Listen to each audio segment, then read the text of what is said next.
نحمده ونصلي ونسلم على رسوله الكريم اما بعد فاعوذ باللہ من الشیطان الرجیم بسم اللہ الرحمن الرحیم۔ سورۃ ہود علیہ السلام سے چند باتیں عرض کروں گی۔ جنتی وہ لوگ ہیں جن میں 3 اوصاف یعنی 3 صفتیں پائی جاتی ہیں۔ نمبر 1 ایمان، نمبر 2 نیک اعمال اور نمبر 3 ہر حال میں اللہ تبارک و تعالیٰ کی طرف رجوع۔ راحت میں شاکر ہو کر یعنی شکر کر کے، مصیبت میں صابر ہو کر یعنی صبر کر کے رب کی طرف رجوع کرتے ہیں۔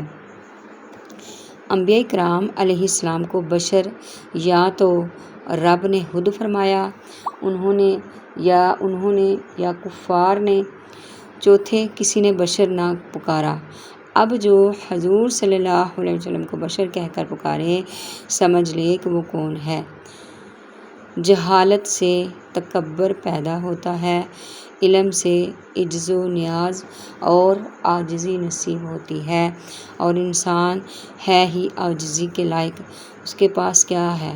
آنکھیں اس کی اپنی نہیں، زبان اس کی اپنی نہیں، دل، دماغ، ہر چیز گھر بار اللہ تعالیٰ کی عطا کردہ ہے۔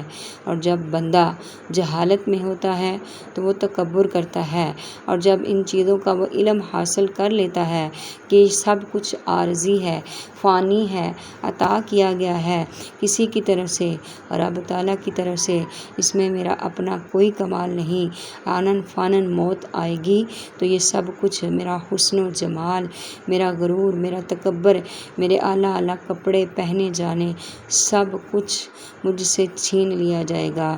تو پھر اس وقت بندے کو اس علم سے عجز و نیاز یعنی عاجزی نصیب ہوتی ہے۔ مومنین سے محبت سنت انبیاء ہے، سبحان اللہ، اور ان سے نفرت کفار کا طریقہ ہے۔ ہر کام پر بسم اللہ پڑھنا بڑی پرانی سنت ہے۔ بسم اللہ کے ساتھ موقع کے مطابق الفاظ ملا دینے چاہیے۔ چنانچہ دعا پیتے وقت بسم اللہ الشافی، بسم اللہ کافی پڑھیں، اور ذبح کرتے وقت بسم اللہ اللہ اکبر کہیں، دم کرتے وقت بسم اللہ الرقیق کہیں۔ استغفار کی برکت سے مال میں، اولاد میں برکت ہوتی ہے، بارشیں آتی ہیں۔ یہ قرآنی عمل ہے، اور استغفار پڑھنے کا بہترین وقت فجر کی سنتوں کے بعد ہے۔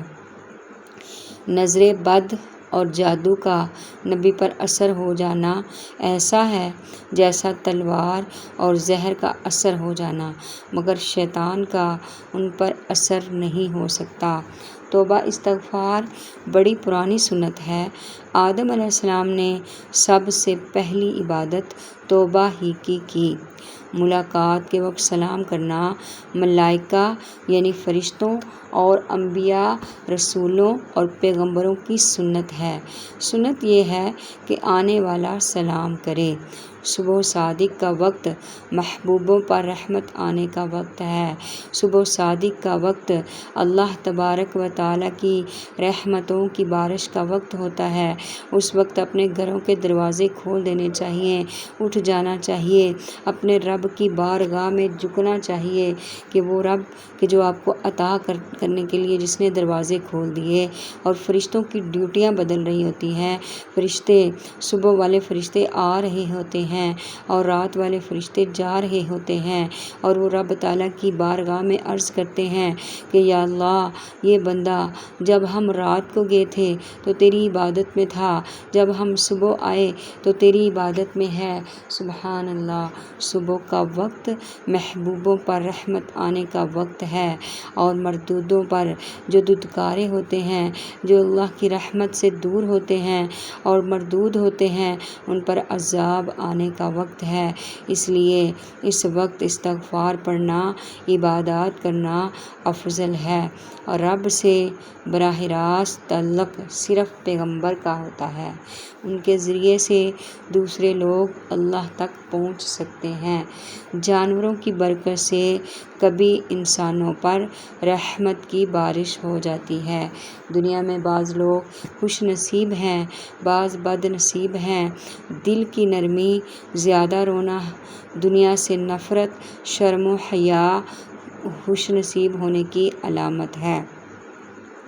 یعنی دل کی نرمی چاہتے ہیں اگر ہم تو یہ کام کریں کہ زیادہ رویا کریں اپنے اعمال پر، اپنی قبر کو یاد کر کے، اپنی موت کو یاد کر کے، اپنی موت کو یاد کر کے، اور میدان محشر میں جب ننگے بدن، ننگے پاؤں، اپنے ہی پسینوں میں ڈبکیاں لیتے ہوئے کھڑے ہوں گے اور اپنے عملوں کا ثواب، اپنے عملوں کا حساب دینا ہوگا، اس وقت کو یاد کیا کریں۔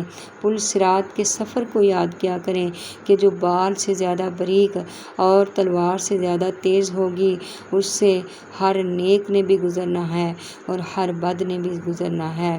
اور اگر رونا نہ آئے تو دل کی سختی پر رویا کریں، دنیا سے نفرت کریں۔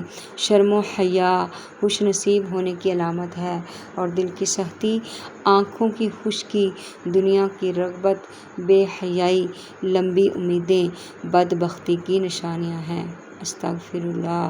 صوفیہ کرام رحمۃ اللہ علیہ فرماتے ہیں کہ استقامت 1000 کرامتوں سے بہتر ہے۔ استقامت یہ ہے کہ بندہ رنج و غم، مصیبت و راحت میں اللہ پاک کی بندگی سے منہ نہ موڑے، ہر حال میں راضی و برضا رہے۔ استقامت ہی ولایت کی جڑ ہے، استقامت ہی ولایت کی بنیاد ہے، جس سے حضور صلی اللہ علیہ وسلم کی ہمراہی ملتی ہے، آقا کا ساتھ نصیب ہوتا ہے۔ میرے آقا صلی اللہ تعالی علیہ وسلم نے فرمایا کہ عمل چاہے تھوڑا ہو لیکن استقامت ہو، روزانہ کیا جائے، اسی وقت کیا جائے تو اس میں اللہ تبارک و تعالی برکت ڈال دیتا ہے۔ اللہ تبارک و تعالی سے دعا ہے کہ جو ہم نے اچھی باتیں سیکھیں ان کو یاد رکھنے کی توفیق دے، ان پر عمل کرنے کی توفیق دے اور انہیں دوسروں تک پہنچانے کی توفیق عطا فرمائے۔ وآخر دعوانا ان الحمد للہ رب العالمین۔ صلی اللہ علیہ وسلم۔